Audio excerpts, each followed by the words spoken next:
Hello friend, आप सभी का स्वागत है छाया ट्यूटोरियल यूट्यूब चैनल पे। आपको पॉलिटी का क्लास 12 पढ़ा दिया गया है। आज आपका क्लास 13 दिया जाएगा, जिसमें कि पार्ट 3 है। पार्ट 3 में आपका मौलिक अधिकार, जिसमें स्वतंत्रता अधिकार अनुच्छेद 19 से 22 है। आज आर्टिकल 22 आपको पढ़ाया जाएगा। आर्टिकल 22 आपका क्या है? निवारक निरोध विधि। तो चलिए स्टार्ट किया जाए कि ये होता क्या है। आज आपको आर्टिकल 22 के बारे में बताया जाए। जैसे कि अनुच्छेद 22 में निवारक निरोध विधि बताया गया है। जैसे अनुच्छेद 22 खंड 4 से लेकर खंड 7 तक निवारक निरोध कानून के अंतर्गत निरुद्ध किए गए हैं। व्यक्ति को कुछ संरक्षण प्राप्त है। सलाहकार बोर्ड द्वारा पुनर्विलोकन, गिरफ्तारी के कारण जानने और अभ्यावेदन प्रस्तुत करने का अधिकार। सलाहकार बोर्ड की प्रक्रिया। तो आपको चलिए आगे बताया जाए। जैसे आर्टिकल 22 है ये निवारक विधि, निरोध विधि। आर्टिकल 4 से आर्टिकल 7 तक, मतलब बता रहे आर्टिकल 22 से 22 में कितने भाग है। जैसे ये है, इसमें आप ये बनाएंगे।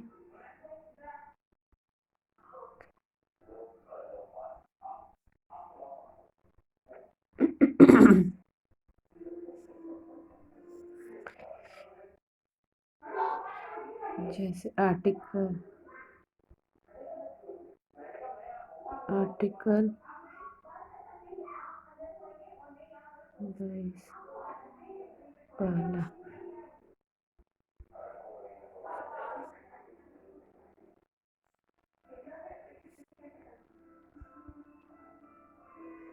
आर्टिकल 22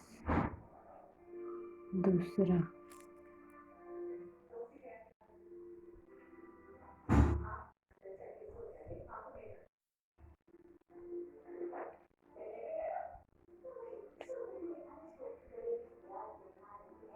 22 तीसरा।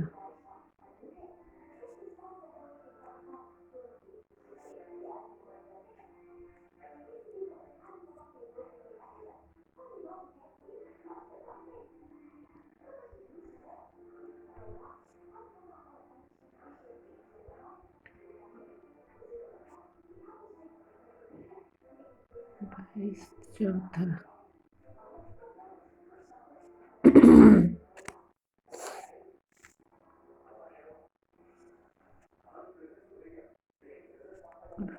दिख नहीं रहा है, कैसे बताऊँ आपको। हम्म, हम्म,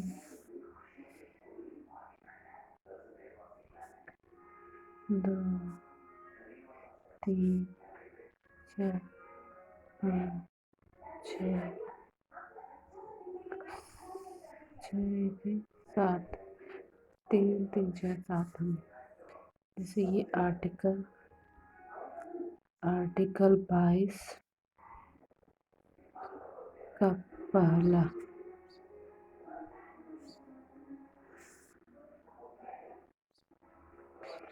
ये आर्टिकल 22 का दूसरा। ये आर्टिकल 22 का तीसरा। ये आर्टिकल 22 का चौथा। आर्टिकल 22 का पांचवा।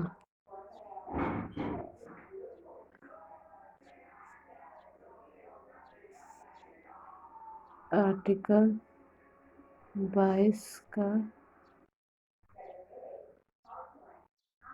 छठवां।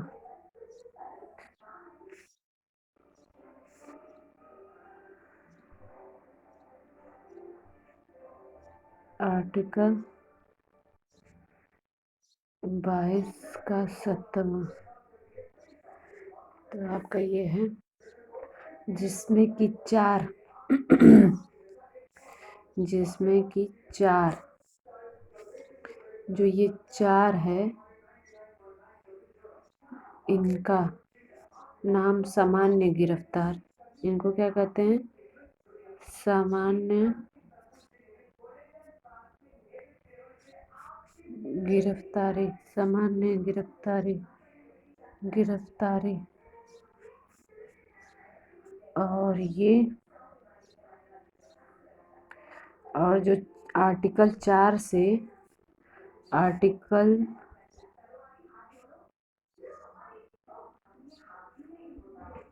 आर्टिकल 4 से जो है आर्टिकल 4 से लेकर आर्टिकल 7 तक, आर्टिकल 7 तक, 4 से जो 7 तक है उसका नाम होता है निवारक विरोध। क्या नाम होता है उसका? नाम निवारक विरोध, इसको निवारक विरोध कहते हैं। तो वही हम लोग पढ़े हैं, जैसे अनुच्छेद 22 में 4 खंड 4 से यही चीज़ अभी बताई, जो खंड 4 से लेकर खंड 7 तक निवारक निरोध कानून के अंतर्गत निरोध किए गए हैं। ठीक, चलिए गिरफ्तारी निरोध देखा जाए क्या होता है।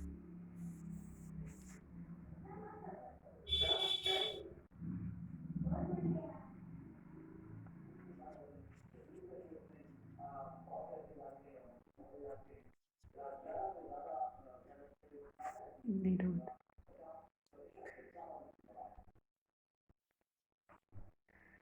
जिसमें दंडात्मक, जिसमें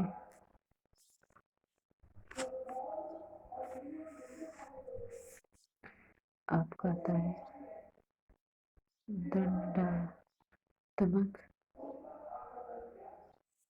निरोध, दंडात्मक निरोध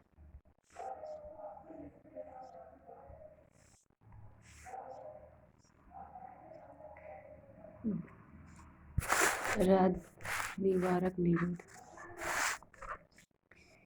ये निवारक निरोध इसमें होता है राज्य संभावना के आधार पर। इसमें क्या होता है? राज्य संभावना, संभावना के आधार पर नजरबंद कर लिया जाए। और एक होता है आपका, एक ये है, इसका नाम है विचाराधीन।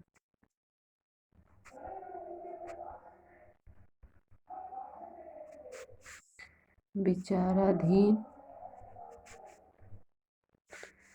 विचाराधीन निरोध, निरोध 3 आपके होते हैं।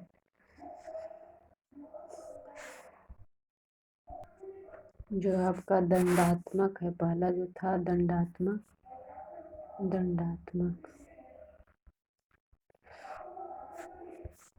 इसमें होता है वारंट, मतलब अपराध के बाद, अपराध के बाद की सजा ये है। इसमें वारंट पहला, दूसरा आपका होता है 24 घंटे वो दिया जाता है, 24 घंटे। तीसरा होता है वकील, आपके वकील आपको छुड़ा सकते हैं जाके 24 घंटे में। जैसे यदि किसी व्यक्ति को गिरफ्तार किया गया हो तो उसे गिरफ्तारी के स्थान से लेकर मजिस्ट्रेट के न्यायालय तक के लिए आवश्यक समय छोड़कर 24 घंटे के अंदर निकटतम मजिस्ट्रेट के समक्ष उपस्थित करना अनिवार्य है। ये है। फिर आपका आ गया ये जो था निवारक विरोध, निवारक विरोध निवारक विरोध, इसमें क्या होता है? अपराध से पहले,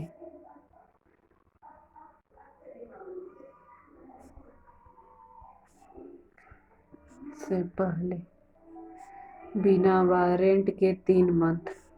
अपराध से पहले इसमें क्या किया जाता है? बिना मतलब आप अगर अपराध नहीं किए तब भी आपको वो किया जाएगा। बिना वारंट के 3 मंथ, बिना वारंट के 3 मंथ।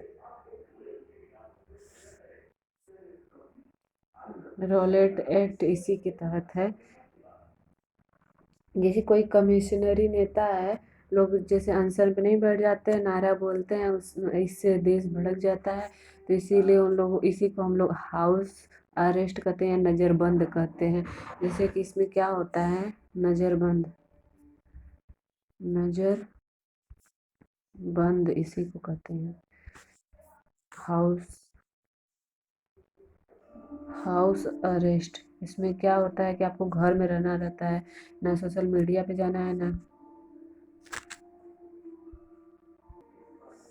जैसे इसमें ना ही सोशल मीडिया पे आपको जाने का वो है। मतलब house house arrest, house arrest.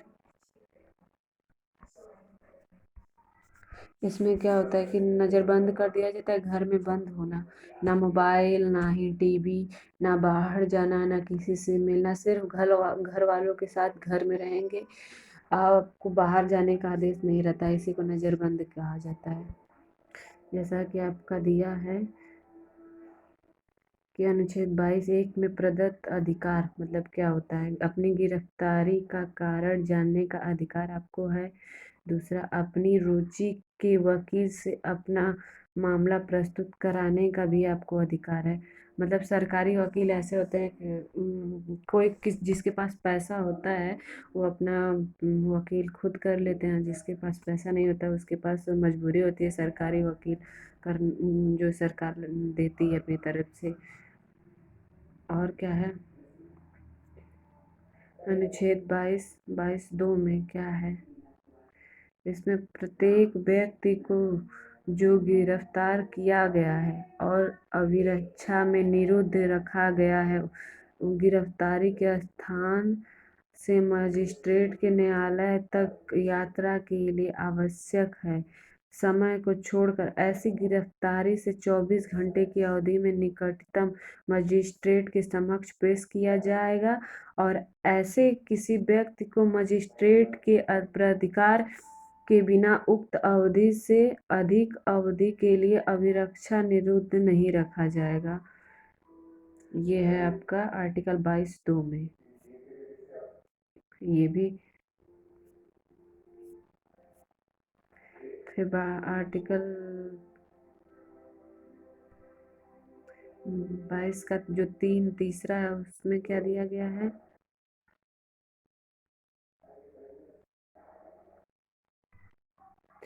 खंड 1 में और खंड 2 में कि कोई बात किसी ऐसे व्यक्ति को लागू नहीं होगी जो क में तत्समय शत्रु अन्य देशी ख निवारक निरोध का उपबंध करने वाली किसी विधि के अधीन गिरफ्तार या निरुद्ध किया गया है।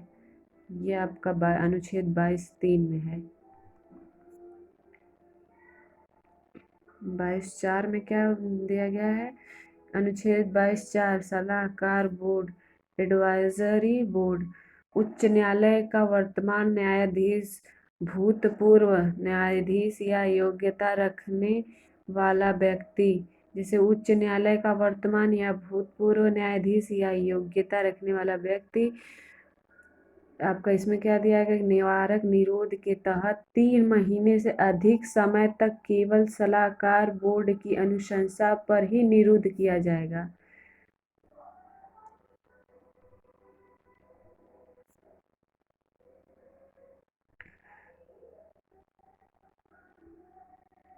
44वां संविधान संशोधन 1978 अधिकतम अवधि 3 माह से घटाकर 2 माह कर दी गई। ये है आपका उच्च न्यायालय का वर्तमान न्यायाधीश, उच्च न्यायालय का वर्तमान पूर्व न्यायाधीश, भूतपूर्व उच्च न्यायालय का वर्तमान या भूतपूर्व न्यायाधीश। ऐसे बोर्ड का चयन उच्च न्यायालय के मुख्य न्यायाधीश की सलाह के द्वारा की जाएगी। उपरोक्त व्यवस्था एक अधिसूचना द्वारा जारी की जानी थी, जो जनता की दल सरकार गिरने से जारी नहीं हुई। फलस्वरूप आज तक मूल प्रावधान ही लागू है।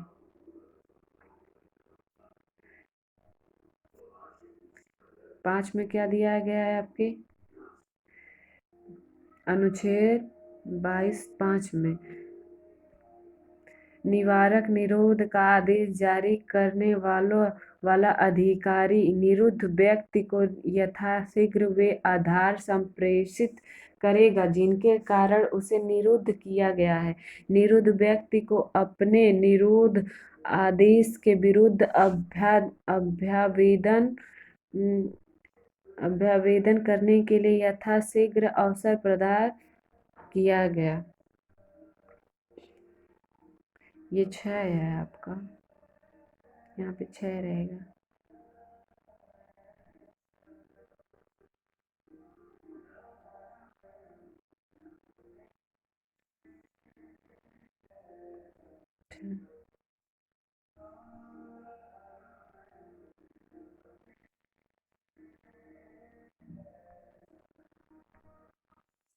खंड 5 के किसी बात से ऐसा आदेश जो उस खंड में निर्दिष्ट है करने वाले प्राधिकारी के लिए ऐसे तथ्यों को प्रकट करना आवश्यक नहीं होगा जिन्हें प्रकट करना ऐसे प्राधिकारी लोकहित के विरुद्ध समझता है।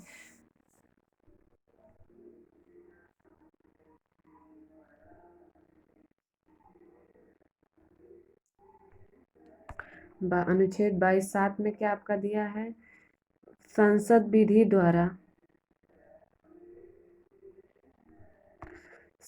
विधि द्वारा निर्धारित करेगी कि पहले में किन परिस्थितियों में सलाहकार बोर्ड की राय प्राप्त किए बिना किसी व्यक्ति को 3 माह से अधिक के निरुद्ध किया जा सकता है। दूसरे में आपका दिया है किसी वर्ग या वर्गों के मामलों में कितनी अधिकतम अवधि के लिए किसी व्यक्ति को निवारक निरोध का उपबंध करने वाली किसी विधि के अधीन निरुद्ध किया जा सकेगा। तीसरा, सलाहकार बोर्ड द्वारा अनुसरण इम्यूलेशन की जाने वाली प्रक्रिया क्या होगी?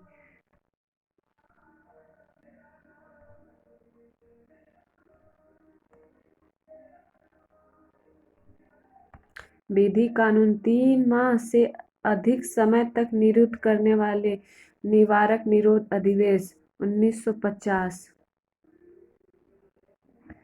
1950 एक्ट के तहत, आंतरिक सुरक्षा अधिनियम 1971, विदेशी मुद्रा संरक्षण और तस्करी निवारण अधिनियम 1974, ये आपका 1974,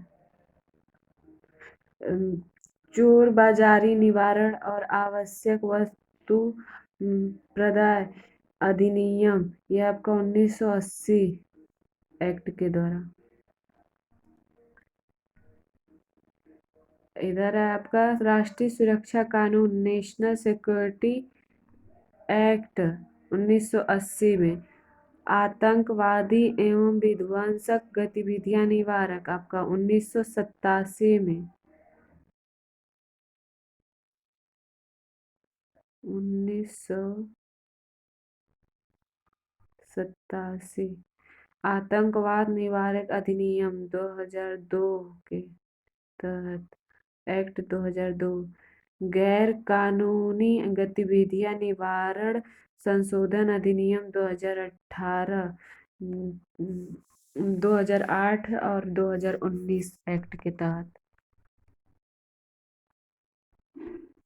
चलिए आपको थोड़ा सा इसके बारे में और जानकारी दे दें, फिर उसके बाद से लेक्चर बंद किया जाए। कुछ दशाओं में गिरफ्तारी और निरोध से संरक्षण। कुछ दशाओं में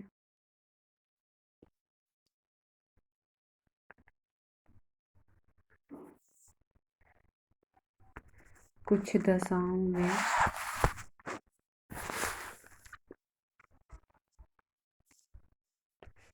कुछ दशाओं में गिरफ्तारी गिरफ्तारी और निरोध निरोध से संरक्षण संरक्षण जिसमें आपका ये पहला है और दूसरे में आपका हो जाएगा। दूसरे में आपका पहला है शत्रु अन्य देशी को। शत्रु अन्य देशी को। दूसरे में आपका हो जाएगा निवारक निरोध अधिनियम के द्वारा निरुद्ध किए गए व्यक्तियों को। निवारक निरोध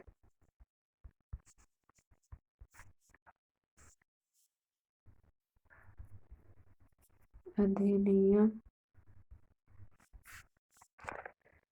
के द्वारा निरुद्ध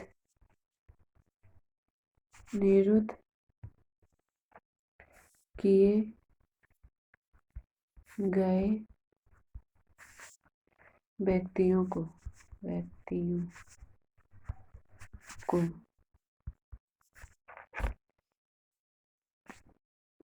इसी में है राष्ट्रीय सुरक्षा कानून। राष्ट्रीय सुरक्षा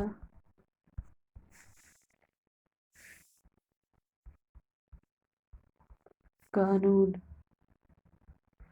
राष्ट्र का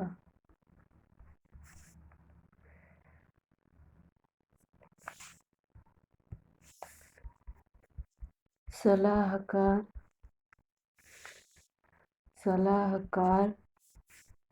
परिषद का अध्यक्ष सर्वोच्च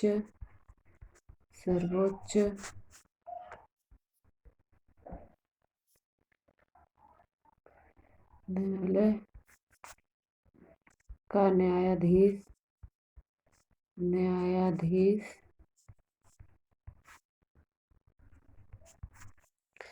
या वह व्यक्ति जो न्यायाधीश बनने की योग्यता रखता है वह होता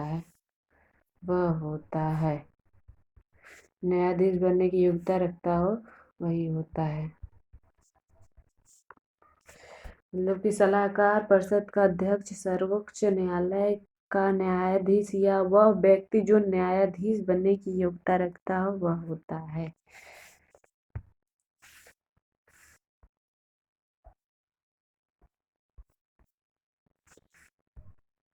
और क्या दिया गया अनुच्छेद 22 में ये भी दिया गया है कि यदि किसी व्यक्ति को गिरफ्तार किया गया हो तो उसे गिरफ्तारी अनुच्छेद 22 मेन ये है यदि किसी व्यक्ति को गिरफ्तार किया गया हो तो उसे गिरफ्तारी के स्थान से लेकर गिरफ्तारी के स्थान से लेकर मजिस्ट्रेट के न्यायालय तक मजिस्ट्रेट के न्यायालय न्यायालय तक के लिए आवश्यक समय छोड़कर 24 घंटे के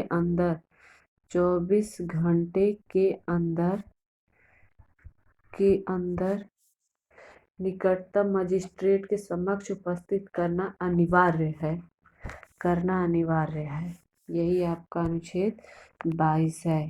thank you friend, thank you.